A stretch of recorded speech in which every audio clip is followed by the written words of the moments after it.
بسم اللہ الرحمن الرحیم، السلام علیکم۔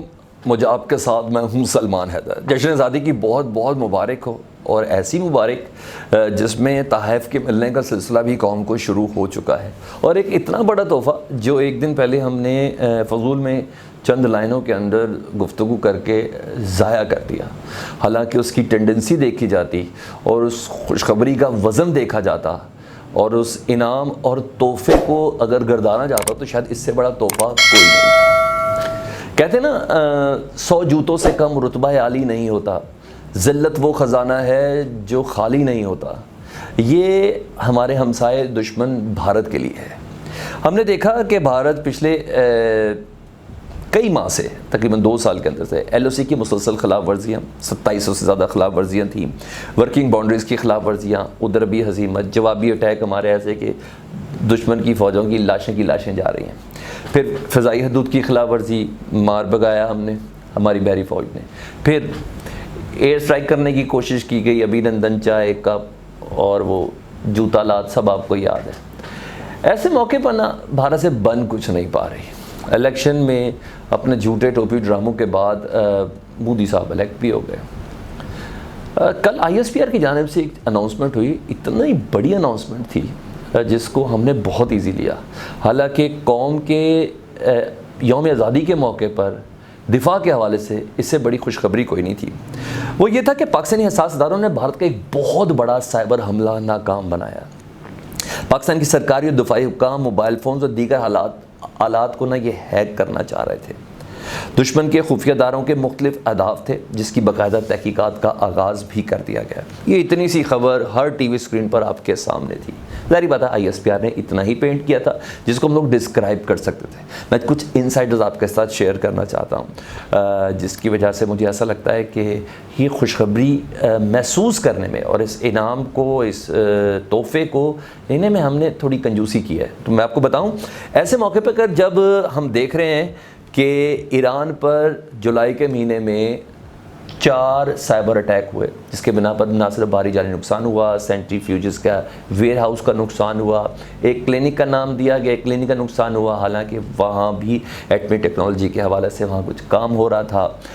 ایرانی بندرگاہ سے کچھ کلومیٹر کے فاصلے پر بھی ایک اٹیک ہوا تھا۔ بالآخر روحانی صاحب پہلے مان نہیں رہے تھے، ایرانی میڈیا مان نہیں رہا تھا، پھر ایرانی میڈیا میں پچھلی ویڈیوز ہیں اس کے اوپر نے مانا کہ ہاں اسرائیل یعنی مغرب کی جانب سے ایران کو ایک اٹیک کا سامنا ہے، کیونکہ یکے بعد دیگرے 2 مہینے میں 9 حادثات اور صرف جولائی کے مہینے میں 4 سے 5 حادثات، یہ محض اتفاق نہیں تھا۔ تو یہ پتہ چل گیا کہ اسرائیل اب امریکہ کے ساتھ مل کر ایک خاص طریقے سے حملہ آور ہے، ٹھیک ہے۔ تو اسرائیل کی انڈیا کے ساتھ دوستی کوئی ڈھکی چھپی بات نہیں ہے۔ اسرائیل کی جو اسٹریٹجی فلسطین کے ساتھ ہے وہی انڈیا کاپی کرتے ہوئے کشمیر کے ساتھ اپنانے کی کوشش کر رہا ہے، اور کاپی پیسٹ ہے، اس کے لیے کوئی راکٹ سائنس نہیں ہے، یہ سب ازر من الشمس ہے، سب کے سامنے یہ تمام چیزیں ہیں۔ اچھا، ایران کے اٹیک ہو گئے۔ پچھلے ہفتے ہونے والا اٹیک لبنان کا جو تھا، بیروت کے ساحل کے اوپر ہونے والا امونیم نائٹریٹ کے ایک بہت بڑے ذخیرے پر حملہ کیا گیا، جس کی فوٹیجز آئیں۔ ایران جو نیتن یاہو ہیں اسرائیل کے سربراہ، انہوں نے باقاعدہ اس کو مانا کہ ہم نے اس اڈے کو تو تباہ کر دیا ہے، لیکن اس اڈے سے جس کی سپلائی آ رہی تھی ابھی اس کو تباہ کرنا باقی ہے۔ یعنی انڈر دا لائن اس ٹویٹ کے ذریعے اس بات کا اظہار بھی کر دیا گیا۔ ایسے موقع پر پاکستان کا کانشیس ہونا بنتا تھا۔ پاکستان جب سرحدوں کی حفاظت کر رہا ہے، لائن آف کنٹرول کی حفاظت کر رہا ہے، ورکنگ باؤنڈری کی حفاظت کر رہا ہے، بلوچستان کے سیریسنس دیکھ رہا ہے، تو ان سوال سے تھوڑا ویجیلنٹ ہونا بنتا تھا۔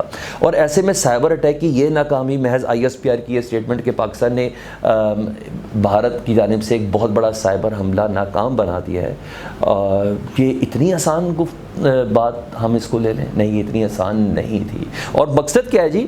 پاکستانی سرکاری اور دفاعی حکام کے موبائل فونز اور دیگر حالات کو ہیک کرنا۔ اب آپ بتا دیں، ایسے موقع پر افغان امن عمل میں پاکستان کا اہم ترین کردار ہے۔ افغان حکومت طالبان کو رہا کر رہی ہے، طالبان جنگ بندی پر آمادہ ہوئے ہیں۔ ایسے موقع پر امریکن فورسز افغانستان سے نکل رہی ہیں، پاکستان کا اہم ترین کردار ہے۔ اور اگر پاکستانی فوجی حکام اور اعلیٰ سرکاری حکام کے فون اور آلات ہیک ہوں تو ہماری اسٹریٹجی بھارت کو پتہ چلے گی، اور جب چلے گی تو یہ کتنا بڑا حملہ ہو سکتا ہے۔ ایسے موقع پر جب بیروت میں 100 سے زیادہ افراد ہلاک ہو چکے اور جولائی کے مہینے میں ایران پر 5 حملے ہو چکے، تو اسی صلاحیت کا حملہ اگر بھارت کی جانب سے ہوتا تو کتنا بڑا نقصان ہوتا۔ دوسری سینسٹیو چیز جی، سعودی اور ایران میں تصفیے کی بات ہو رہی ہے، اس ایران میں تصفیے کی بات ہو رہی ہے جہاں چہار بہار سے بھارت کو نکال دیا گیا ہے، اور اب چائنا ادھر آ رہا ہے۔ ریلوے ٹریک کا جو معاملہ تھا اس سے بھی انڈیا علیحدہ ہو گیا، تو یہ سینسٹیو ایشوز تھے جس کے بنا پر پاکستان کی قربت بڑھ رہی تھی ایران کی طرف، اور ایسے موقع پر دہشت گردی کرنے کا موقع کس کے پاس تھا؟ انڈیا کے پاس تھا۔ اس موقع کو ناکام بنایا پاک فوج نے، ہماری ایجنسیز نے، ہماری خفیہ اداروں نے اتنا بڑا تحفہ دیا ہے۔ یہ تحفہ ضائع کیسے کر دیتے ہم 14 اگست کو؟ اس تحفے کو ریئلائز کرنا تھا۔ آگے بتاؤں، ایسے موقع پہ جب کشمیر کے متعلق پاکستان اپنی اسٹریٹجی ڈیولپ کر رہا ہے، سعودیہ تک کو ناراض کیا ہے پاکستان نے، $1 ارب بھی دیا ہے واپس، آرمی چیف بھی اب جا رہے ہیں۔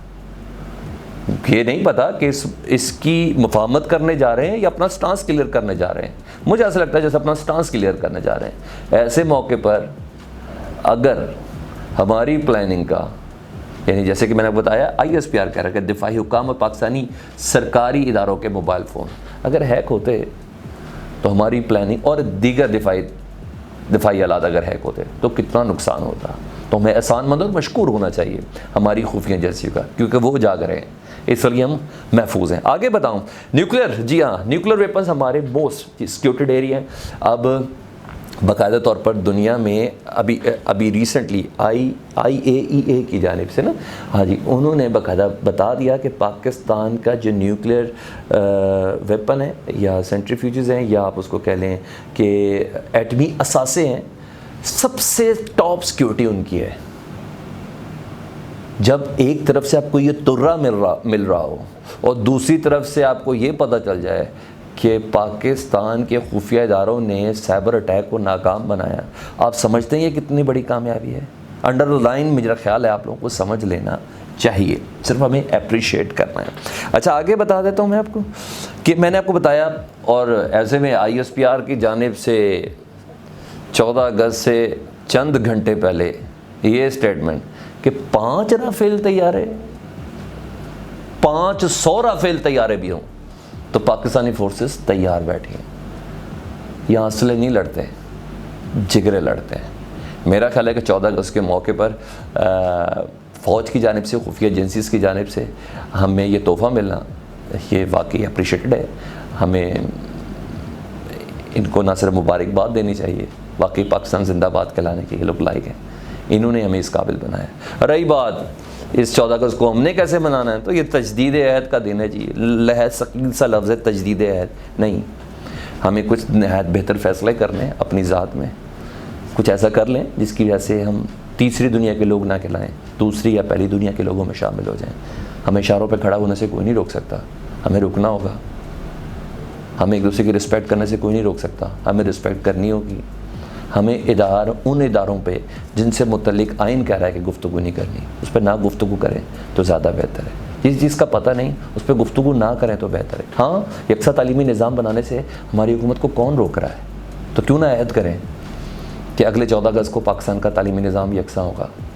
پاکستان کے ہیلتھ سسٹم کو بہتر نہیں بہترین کرنے سے کون روک رہا ہے؟ کیوں نہ چاروں صوبے اور گلگت بلتستان اگلے 14 اگست کو اس پاکستان کو یہ تحفہ دے دیں کہ پاکستان کا health system state of the art ہو جائے۔ اگر ایمرجنسی نافذ کر دیجیے تو کوئی مشکل بھی نہیں ہے، یہ موقع ہے سر، جلسے جلوس جشن ریفرنس کانفرنس کرنے کا دن نہیں ہے یہ۔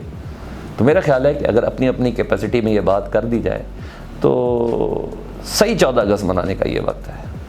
جن کی جتنی کیپیسٹی تھی انہوں نے اتنا تحفہ دے دیا، اب ہماری کوئی ذمہ داری ہے دیکھنا یہ کہ ہم پوری کرتے ہیں یا نہیں کرتے ہیں۔ پاکستان زندہ باد، پاک فوج زندہ باد۔